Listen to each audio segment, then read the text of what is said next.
Buenas noches amigos, seguidores de mi canal Cápsulas Tributarias. Una vez retomando nuestros temas o objetos de este canal, que son todos los cambios en materia tributaria que ha introduce las normas y diferentes reformas que salen en el país. Y continuando con la temática que hemos venido tratando a lo largo de este año, quiero compartir con ustedes uno de los cambios que introdujo la Ley 1943 al incorporar el impuesto de normalización tributaria.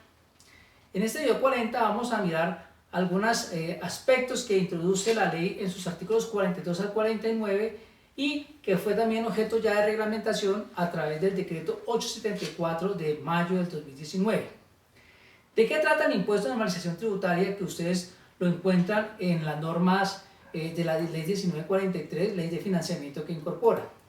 Pues realmente es recordarles que este impuesto de normalización tributaria pues ya venía con la legislación anterior, donde había incorporado una especie de las empresas que tuvieran activos omitidos, las personas que tuvieran activos omitidos o pasivos inexistentes, que podían pagar un impuesto y lograban normalizar, digamos, esos activos que habían dejado de declarar a lo largo de los años. Pues bien, los artículos 42 y 43 de la nueva ley 1943 también hace una nueva, trae ese beneficio fiscal. Y ese beneficio fiscal que incorpora, pues tenemos que evaluarlo muy bien, amigos, seguidores del canal y todos los que trabajan esta temática, porque, digamos, es una de las últimas alternativas o una de las últimas normas que uno creería que se incorporen en las próximas legislaciones, sobre todo por el tema de la penalización que se incorpora en la nueva ley 1943 frente al fraude fiscal o básicamente a este tipo de omisiones. Por lo tanto, creo que es la mejor alternativa o una de las mejores opciones que podemos ver en este momento sobre este beneficio fiscal para evitar o para tratar de que después no me investiguen por temas de delitos penales asociados a fraude fiscal. Por eso el artículo 42 lo que nos habla de la normalización tributaria como complemento al impuesto sobre la renta y el impuesto del patrimonio para el año grabable 2019. ¿Y en qué consiste? Que todos los contribuyentes, ¿cierto?, del impuesto sobre la renta que tengan activos omitidos o pasivos inexistentes, ¿cierto?, al 1 de enero del año grabable 2019, ¿cierto?, y que deseen de manera voluntaria, ¿cierto?, declararlos, ¿cierto?, podrán, digamos, acogerse a este impuesto de normalización tributaria. ¿Y cuál es el hecho generador? Por supuesto, el hecho generador va a ser los activos omitidos, ¿cierto?, o los pasivos inexistentes. Y en este sentido, pues sobre ese tipo de activos omitidos o pasivos inexistentes es que voy a determinar y es lo que voy a pagar el impuesto que corresponda a este impuesto de normalización. ¿Cuál es la base gravable de esos activos omitidos o pasivos inexistentes? Pues tenemos varios elementos. Frente a los activos, la norma me establece como primera regla el costo fiscal histórico de los activos o el precio de adquisición. También la norma me está estableciendo que yo podría en un momento dado, ¿cierto?, declarar esos activos por el autoavalúo comercial, ¿cierto?, o el valor de mercado de esos activos. O sea, dice, yo puedo incorporar como costo fiscal de esos activos también el valor de mercado de los mismos. Hay un aspecto bien importante que incorpora esta norma frente a las diferentes estructuras fiscales que muchas personas naturales elaboraron a lo largo de los años para ocultar ese tipo de activos a través de diferentes formas jurídicas como patrimonios autónomos, como trust, como mecanismos, ¿cierto?, que trataban de ocultar esos activos y nunca se declaraban y no fueron objeto de normalización anteriormente. Esta ley pues lo que busca es que efectivamente cualquier estructura que yo haya creado, ¿cierto?, para ocultar esos activos, yo realmente los normalice independientemente de bajo qué mecanismo yo los haya ocultado, porque de eso se trata este tema de normalización tributaria.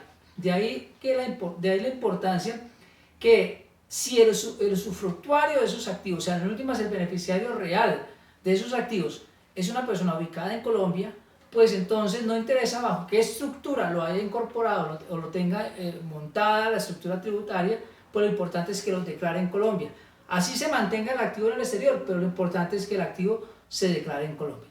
Eso es lo importante, o eso es un aspecto relevante que debemos considerar a la hora de determinar la normalización de sus activos, porque es una oportunidad por un lado de pagar una tarifa baja y evitar pues que después me cuestionen o tener problemas de tipo penal desde el punto de vista tributario por efecto de esos activos que siga ocultando. De igual manera, si estamos hablando de pasivos inexistentes, pues será por el valor mediante el cual pues yo he declarado esos pasivos a lo largo de los años. ¿Qué aspectos también novedosos o qué aspectos fundamentales debemos también considerar frente a ese tema de normalización tributaria? Que también pues la reglamentación lo que hace es aclarar algunos aspectos relevantes al momento de normalizar. Entre ellos tenemos que cualquier tipo de, como les decía, cualquier tipo de estructura que haya montado, como fundaciones de interés privado, trusts en el exterior, seguros con componentes de ahorro material, fondos de inversión o cualquier otro negocio fiduciario en el exterior, siempre y cuando el poseedor, o sea, la persona o el poseedor o el usufructuario de ese activo esté ubicado en Colombia, pues yo debería normalizarlo. Ese es el objetivo de la norma. Y eso significa que si, por ejemplo, yo, persona natural, he creado una sociedad X en Panamá, en cualquier lugar, ¿cierto?, que tenga ciertas ventajas fiscales, y esa sociedad que he creado en el exterior, detrás de ella tengo un activo omitido del cual no lo he declarado en Colombia, yo no he declarado ese valor del activo subyacente de la sociedad que está en el exterior, pues tengo la oportunidad de declarar por su valor, valor real de ese activo y normalizarlo para tratar de, pues para buscar, eliminar cualquier tipo de posibilidades de fraude fiscal que después me vayan a intrigar. Por eso la importancia de esta oportunidad que se está dando en este momento y que vence este próximo 29 de septiembre para normalizar los activos, para evitarme también ese tema de carácter penal. ¿Qué es importante? ¿Cuál es el costo fiscal de esos activos? Como les mencionaba, en principio es el costo del valor del activo omitido, ¿cierto? El costo fiscal del activo omitido, que también lo puedo declarar por el valor autovalúo o el valor comercial, y no me interesa que el activo sea directo o a través de otro tipo, de cualquier estructura jurídica o de cualquier estructura financiera que haya montado para ocultar el activo. Lo importante es que lo declare. Si la base gravable, hay una ventaja fiscal acá frente a los activos que se encuentren ubicados en el exterior y que yo tome la decisión en un momento dado de repatriarlos. ¿Por qué? Porque vamos a observar ahora que la tarifa del impuesto por normalización tributaria va a ser del 13%. ¿Qué ventaja va a haber? O digamos, va a haber una especie de ventaja fiscal para aquellas personas que, teniendo el activo en el exterior, tomen la decisión de normalizar, primero normalizarlo, segundo normalizarlo al valor comercial o al valor de mercado, y tercero, si repatria esos activos hacia Colombia, pues va a tener una ventaja fiscal, es que la tarifa mediante la cual se va a liquidar ese impuesto ya no va a ser del 13%, sino va a estar reducida en el 50% de la tarifa. Y esa va a ser una ventaja fiscal. ¿Pero qué condiciones va a tener? Por supuesto, la condición es que si yo me voy a tomar esa tarifa reducida al 50%, tengo que cumplir un requisito. Primero que todo, antes de finalizar este año 2019, yo tengo que repatriar ese valor de ese activo emitido en el exterior, tengo que traerlo a Colombia e invertirlo con vocación de permanencia en el país por un periodo mínimo de 2 años. O sea, el periodo en que debe estar repatriado ese activo y debe estar aquí básicamente invertido en Colombia va a ser por 2 años. Ese es un elemento sustancial para poder gozar de esa ventaja fiscal o de ese beneficio que me trae de una reducción de la tarifa del 13% al 50%. Si yo tengo esa decisión, pues entonces lo que hago es traerme el activo aquí, o sea, traerlo con vocación de permanencia. ¿Qué aspecto también tenemos que tener en cuenta? Que si yo repatrio esos activos, o sea, hago esa repatriación de activos, o perdón, si yo hago normalización de activos, debo tener en cuenta que si estoy obligado al impuesto al patrimonio, yo debo considerar esos activos omitidos, ¿cierto?, o pasivos inexistentes al 1 de enero del 2019 y hacerlos parte de la base para calcular el impuesto al patrimonio que debo de realizar, o que ya por lo menos hice un anticipo hasta el mes de mayo, y ahora en septiembre pues tendré que hacer la declaración y pago del impuesto al patrimonio. Debo considerar esa variable. También es importante que esos activos omitidos, y si yo los repatrio con vocación de permanencia, también tengo la ventaja que en el impuesto al patrimonio solamente incorporo hasta el 50% del valor de ese activo para el impuesto al patrimonio. Por supuesto, si por alguna razón incumplo, pues debo pagar el excedente que me he tomado como ventaja fiscal en la declaración de este año. También la norma nos establece, ¿cierto?, que va a haber saneamiento, o sea, que si yo, habla de un saneamiento de activos. ¿Y qué significa eso? Que si yo había declarado unos activos por un menor valor en las anteriores normalizaciones, diferente inventarios, claro está, yo podría ahora con esta norma, con este artículo de normalización tributaria, ponerlos al valor real, ¿cierto?, al valor de mercado, al valor que correspondía realmente al valor del activo, y grabarlo, ¿cierto?, con la tarifa que está establecida aquí del 13%. ¿Me explico? Si en la normalización de la ley anterior yo había normalizado un activo por 500 millones de pesos y resulta que esa propiedad, ese edificio, por ejemplo, cuando lo normalicé, solamente lo normalicé por un pedacito, o sea, por la mitad, y no valía 500, sino que valía 1.600 millones de pesos, lo que me está diciendo este artículo 48 de la ley 1943 es que yo puedo declarar esa diferencia, o sea, esos 1.100 millones de pesos, o sea, saneo de esa parte que había dejado de declarar y pagaría entonces la tarifa del 13% sobre ese saneamiento. Los inventarios no hacen parte de esta regla de saneamiento, entonces hay que tener en cuenta porque esa es otra ventaja que le está dando aquí en este momento esta ley 1943 para esas situaciones particulares que se presentaron anteriormente. Un ejercicio aquí sobre este tema está asociado vamos a suponer que una empresa tiene un bien inmueble omitido en Bahamas por 800 millones de pesos. Tiene unas acciones declaradas a un precio inferior del mercado de 350 millones de pesos y un activo subyacente a través de un trust y que no había declarado y que entonces él era el beneficiario real, o digamos, en últimas, esa persona era la usufructuaria de ese activo subyacente y vale 2.500 millones de pesos. En este ejercicio que estamos planteando acá, bueno, y hay otro ejercicio acá, y dice, y tenemos unos títulos en el exterior y valen 5.400 millones de pesos. En total, los activos omitidos por este contribuyente son de 9.050 millones de pesos. Tiene unos pasivos inexistentes alrededor de 750 millones de pesos que también van a ser objetos del saneamiento. Bien, para el caso entonces vamos a suponer que este contribuyente va a traerse, o sea, va a lograr los activos subyacentes en el trust que estaban en el exterior y los títulos en el exterior, va a tomar la decisión a finales de este año, o sea, el plazo que tienes a finales de este año, a 31 de diciembre, de traérselos a Colombia e invertirlos con vocación de permanencia en Colombia, ¿cierto? Y por lo tanto, y va a tenerlos por 2 años, el requisito que establece la norma. Como va a cumplir esa finalidad, entonces en el momento en que vaya a presentar la declaración de normalización tributaria, él va a disminuirse el valor de esos activos en el 50%, o sea, de 2.500 millones de pesos, va a disminuirlo a la mitad, al 50%, o sea, 1.250 millones de pesos, o lo mismo es decir, la tarifa del 13% la disminuye al 6.5%, como ustedes lo quieran mirar, y el de valor de 5.400 también a la tarifa del 50%, o sea, el 50% es el valor que él va a pagar ya la normalización, o sea, 2.700 millones de pesos.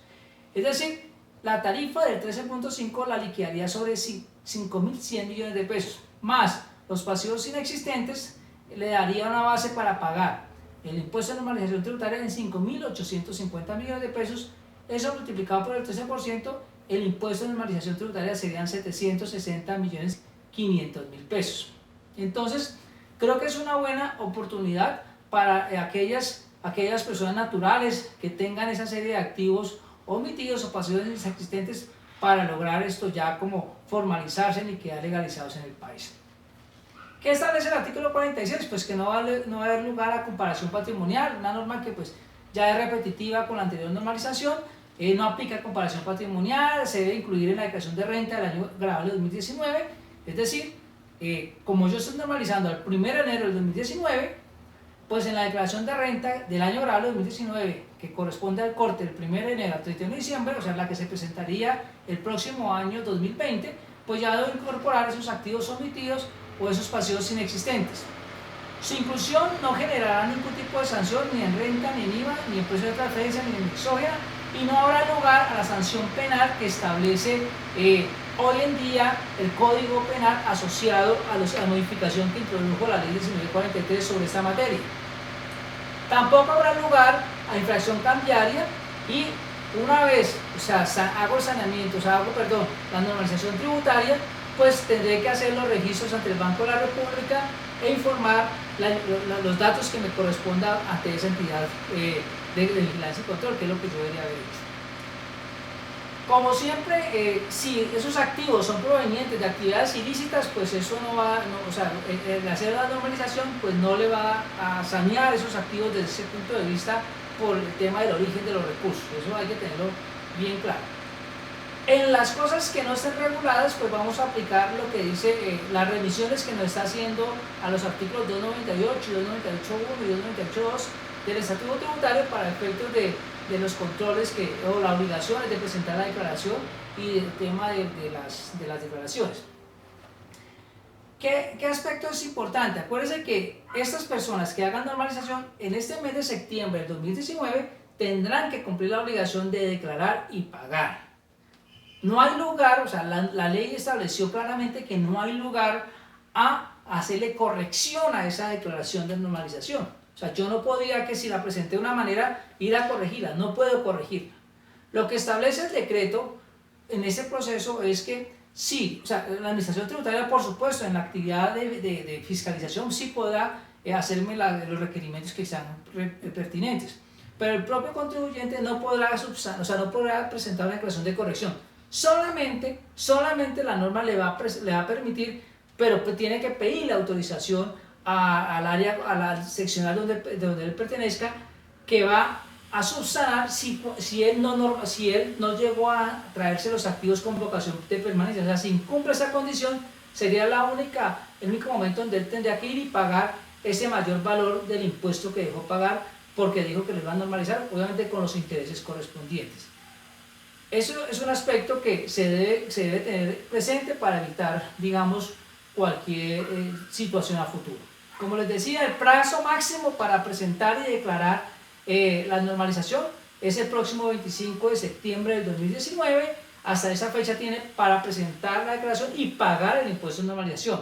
Hasta el 31 de diciembre del 2019 tiene que traerse los activos que él ha tomado la decisión de traerlos con vocación de permanencia y deberá permanecer en el país por 2 años. Una vez más, agradecerle por el seguimiento que le han hecho a mi canal, recordarles el libro que he escrito sobre el régimen tributario especial. Está disponible, es un libro que no pierde vigencia porque hasta ahora todos los procedimientos que están establecidos en él continúan vigentes para las empresas, las entidades sin ánimo de lucro que se crean en este momento, que perdieron el proceso de calificación por no haber actualizado. Pues ahí está la información que pueden requerir. Muchas gracias por ese seguimiento a mi canal y los espero en nuestro próximo video. Buenas noches.